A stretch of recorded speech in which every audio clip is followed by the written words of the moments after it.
suster, saudara-saudari, adik-adik, dan kakak-kakak sekalian. Siang hari ini saya ditugasi untuk sekedar memberi gambaran bagaimana sekolah itu berdiri.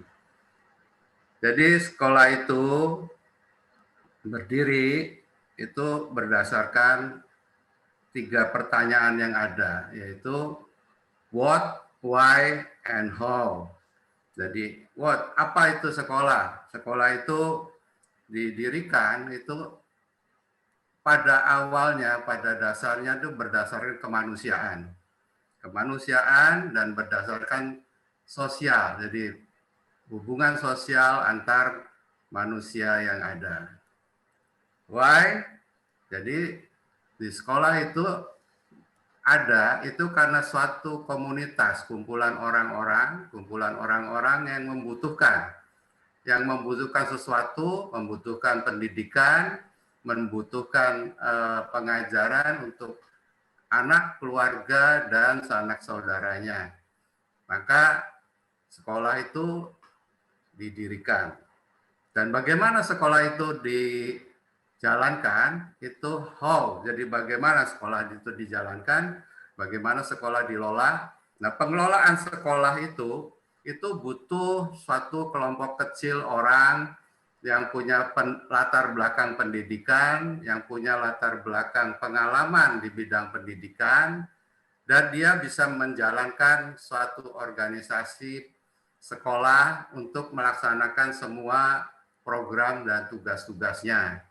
Jadi nanti kita bisa dengar dari Loki berikutnya bahwa Santa Maria kenapa berdiri itu diserahkan pertama kali kepada suster-suster Ursulin yang berpengalaman dalam hal menyelenggarakan pendidikan. Tapi berikutnya diserahkan kepada suster-suster Dominikanes. Jadi itulah suatu sekolah dilola dalam suatu sistem manajemen. Dalam suatu sistem manajemen yang membawai dan mengatur aset-aset yang ada. Nah, dari bacaan, dari pengalaman, dari kita sebagai murid juga pernah, sebagai alumni juga pernah, maka aset yang kita perlukan di dalam suatu sekolahan bisa saya tulis sebagai berikut. Jadi ini urutan yang penting dari 1 ke 4 ini, itu adalah guru.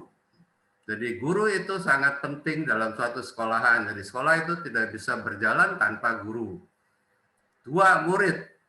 Jadi tanpa murid juga sekolah tidak bisa berjalan. Lalu kita butuh administrasi tata usaha, keuangan, dan juga fasilitas. Jadi 4 ini aset yang penting untuk suatu sekolahan. Agar sekolah itu bisa di-running, bisa berjalan, dan bisa sustainable. Jadi dia bisa continue jalan terus. Guru itu bagaimana? Itu kira-kira gurunya yang berdedikasi. Jadi guru-guru yang berdedikasi, berkualitas, tentunya punya pendidikan dan punya pengalaman. Tapi dedikasi itu penting, bahwa dedikasi itu penting. Kenapa? Jadi guru itu dalam melaksanakan dia harus sadar bahwa dirinya sebagai guru. Memang kita dalam hal mencari penghidupan ya, tapi dedikasi itu penting. Jadi dalam suatu profesi itu dedikasi itu penting. Apapun kalau kita jalankan dengan dedikasi tinggi, dengan tulus dan ikhlas, hasilnya akan bagus. Makanya guru itulah aset yang utama di dalam sekolah. Murid, demikian juga murid. Murid juga harus dipilih. Dipilih dengan karakter yang baik. Dengan karakter yang baik, yang punya sifat-sifat manusiawi yang wajar dan bisa berkomunikasi sesamanya. Jadi karakter sebagai murid juga penting. Jadi bukan soal yang lain-lain, tapi karakter dari murid, soal pintar dan bodoh, itu menurut para ahli itu nomor 2. Tapi dididik dengan karakter yang baik, hasilnya akan baik. Lalu administrasi keuangan. Administrasi keuangan tata usaha ini yang mencatat, yang melayani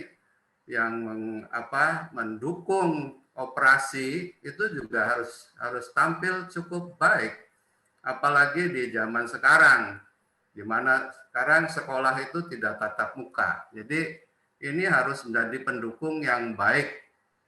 Jadi dia harus kreatif, tentu harus kreatif. Jadi tidak begitu-begitu saja, dia harus kreatif, dia harus terampil, dia harus tanggap. Tanggap dalam artian kebutuhan orang tua itu apa, kebutuhan murid itu apa, kebutuhan guru apa, itu harus bisa diantisipasi oleh administrasi.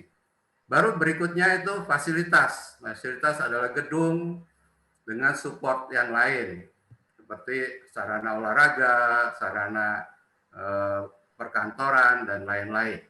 Jadi 4 ini itu harus diramu secara baik oleh manajemen dan baru bisa diciptakan suatu sistem yang baik. Sistem itu diciptakan berdasarkan keinginan masyarakat dan manajemen yang ada dengan mempertimbangkan 4 aset yang sudah tadi disebutkan. Sistem itu lalu membentuk suatu program dalam skala besar dengan jangkauan mungkin jangka panjang, dan program-program skala kecil-kecil yang capaiannya dalam waktu yang lebih singkat dan bisa di-reply, bisa diulang, dan bisa di-revise gitu. Dan program ini dijalankan secara proses yang baik. Hasilnya adalah alumni. Alumni ini yang produk dari sekolahan. Nah, alumni ini bisa memberi input untuk perbaikan sistem. Selanjutnya alumni itu di masyarakat, dia harus bisa berguna buat dirinya, berguna buat keluarganya, berguna buat orang sekelilingnya, berguna buat masyarakat. Nah, hasil dari pengalaman itu bisa dikembalikan feedback ke manajemen untuk mengupgrade suatu sistem, mengupgrade suatu program yang ada. Saya rasa begini suatu sekolah bisa sustainable, bisa berkelanjutan, bisa berkesinambungan, dan bisa continue. Saya rasa itu aja yang saya perlu bicarakan, dan